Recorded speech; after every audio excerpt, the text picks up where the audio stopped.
Chapter 10. That night, Klaus was the Baudelaire orphan sleeping fitfully in the bed, and Violet was the Baudelaire orphan staying up and working by the light of the moon. All day, the two siblings had wandered around the house, doing the assigned chores and scarcely speaking to each other.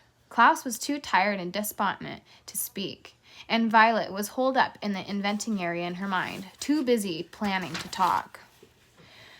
When night approached, Violet gathered up the curtains that had been Sunny's bed and brought them to the door of the tower stairs, where the enormous assistant of Count Olaf, the one who looked like neither a man nor a woman, was standing guard. Violet asked whether she could bring the blankets to her sister to make her more comfortable during the night. The enormous creature merely looked at Violet with its blank, wide eyes and shook its head, then dismissed her with a silent gesture. Violet knew, of course, that Sunny was too terrified to be comforted by a handful of draperies, but she hoped that she would be allowed a few moments to hold her and tell her that everything would turn out all right.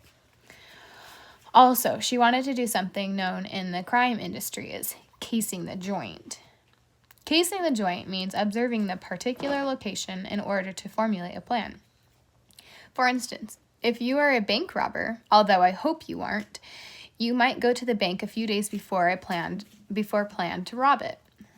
Perhaps wearing a disguise, you would look around the bank and observe security guards, cameras, and other obstacles, so you could plan how to avoid capture or death during your burglary.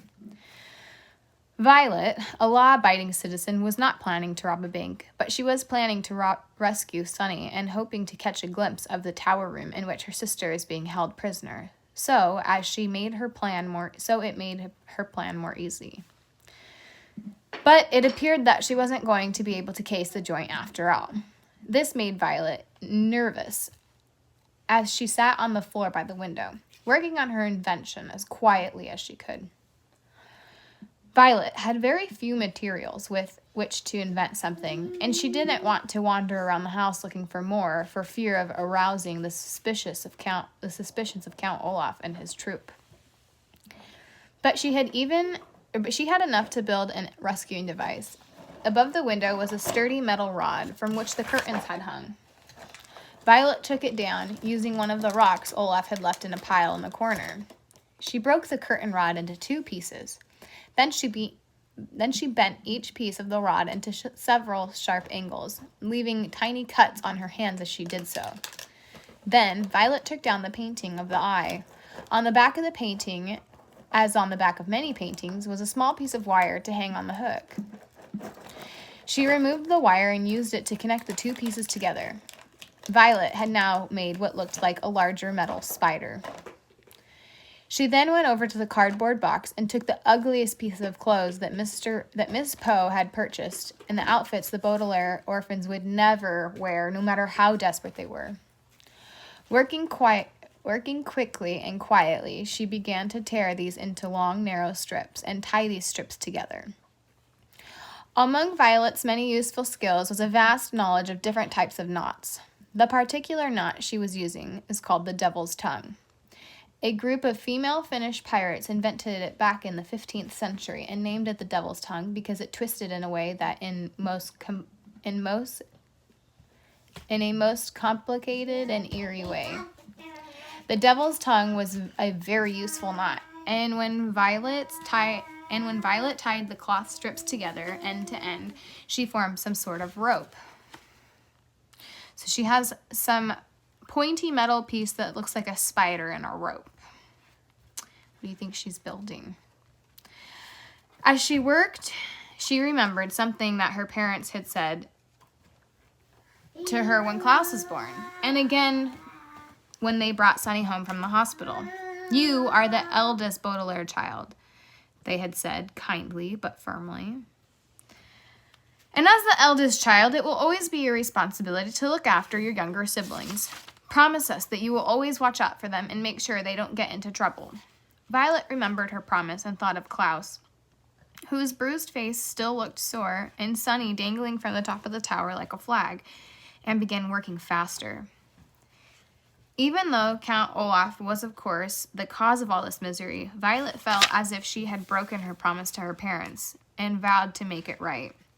Eventually, enough of the ugly clothing, Violet had a rope that was, she hoped, just over 30 feet long. She tied one end of it to the metal spider and looked at her handiwork. She made what was called a grappling hook, which is something useful for climbing up the sides of buildings, usually for nefarious purposes.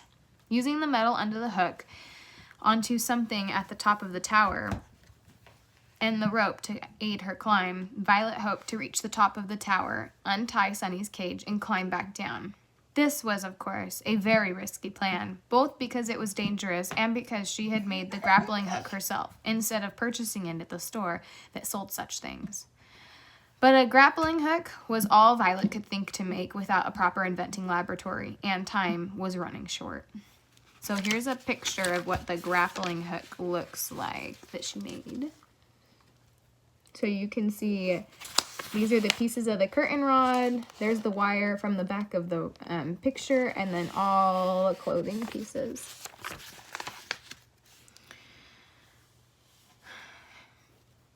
She hadn't told Klaus about her plan because she didn't want to give him false hope. So without waking him, she gathered up her grappling hook and tiptoed out of the room. Once outside, Violet realized her plan was even more difficult than she had thought. The night was quiet, which would mean she would have to make particularly no noise at all. The night also had a slight breeze, and when she pictured herself swinging in the breeze, clinging to the rope made of ugly clothing, she almost gave up entirely. The night was so dark, it was so hard to see where she could toss the grappling hook and the metal arms hooks and have the metal arms hook onto something. But standing there shivering in her nightgown, Violet knew she had to try.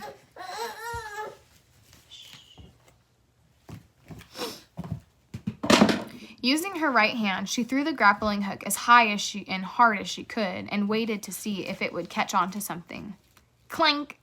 The hook made a loud noise as it hit the tower, but it didn't stick to anything and came crashing back down. Her heart pounding, Violet stood, shocked still, wondering if Count Olaf or one of his accomplices would come and investigate. But nobody arrived after a few moments, and Violet, swinging the hook over her head like a lasso, tried again.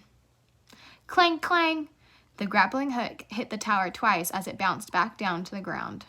Violet waited again, listening for footsteps, but all that she heard was her own terrified pulse. She decided to try one more time. Clang!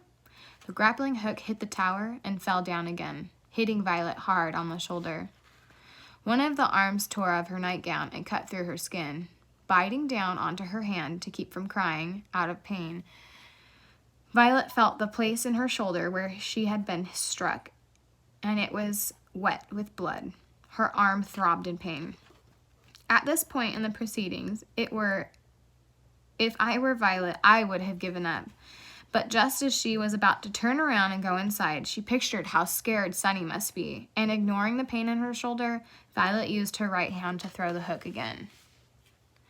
Clang! The usual clang sound stopped halfway through, and Violet saw in the dim light of the moon that the hook wasn't falling. Nervously, she gave the rope a good yank, and it stayed put. The grappling hook had worked. Her feet touching the side of the stone tower and her hands grasping the rope, Violet closed her eyes and began to climb. Never daring to look around, she pulled herself up the tower, hand over hand, all the time keeping in mind her promise to her parents and the horrible things Count Olaf would do. Are you trying to read the book?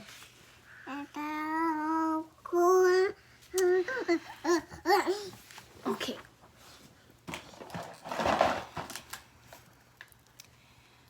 Let's see. And trying to keep in mind her promise to her parents and all the horrible things Count Olaf would do if his villainous plan worked. Even though wind blew harder and harder as she climbed higher and higher, and several times Violet had to stop climbing as the rope moved in the wind.